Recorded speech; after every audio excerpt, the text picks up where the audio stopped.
Our story begins in the Jesus Maria barrio of Havana, Cuba. Graciela Perez y Gutierrez was destined for a musical life. Her family home was a place where Cuban musicians would gather and perform at the invitation of her father, Rogelio Perez. During one of these evening performances featuring trovadora Maria Teresa Vega, a 6-year-old Graciela, drawn by the music, came out in her bathrobe and spent the performance singing along and playing claves from the corner of the room. Vega proclaimed to the room that Graciela had music in her veins. She had an adopted older brother who was known by his nickname Machito. He would teach Graciela and her sister Estela about music and singing. When she was 17, Machito convinced Graciela to audition for lead singer of the Orquesta Anacaona.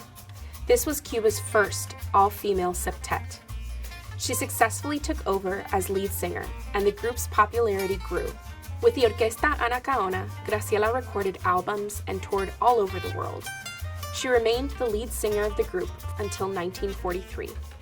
She joined Mario Bauza's orchestra as a replacement for Machito when he was drafted into the military. When Machito returned to the group in 1944, Graciela remained as co-lead singer. She was often billed separately under her own name, Graciela. She would appear on stage holding a set of clave sticks as she sang flirty mambos like Si, Si, No, No, Mi Cerebro, and Ay, José.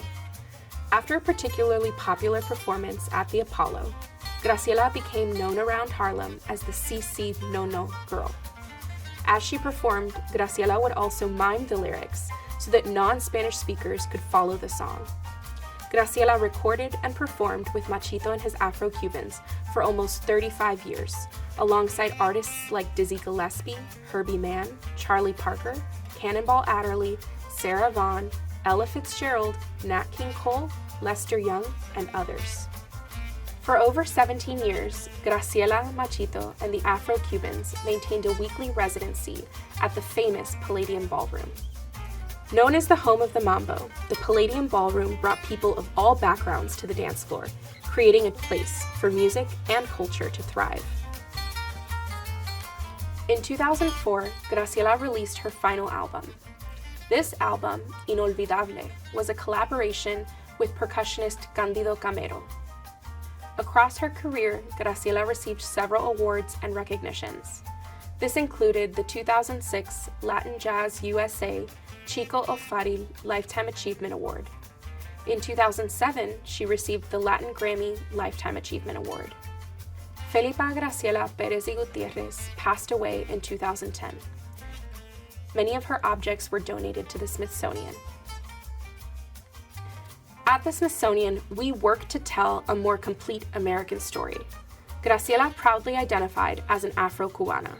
She was proud of her African heritage and showed the similarities between Afro-Latinos and African Americans. At the Smithsonian, we recognize Graciela's many musical contributions. From her powerful boleros to her sassy mambos, she left a lasting mark on the music industry from the 1930s to the 2000s. Our Latina history is American history.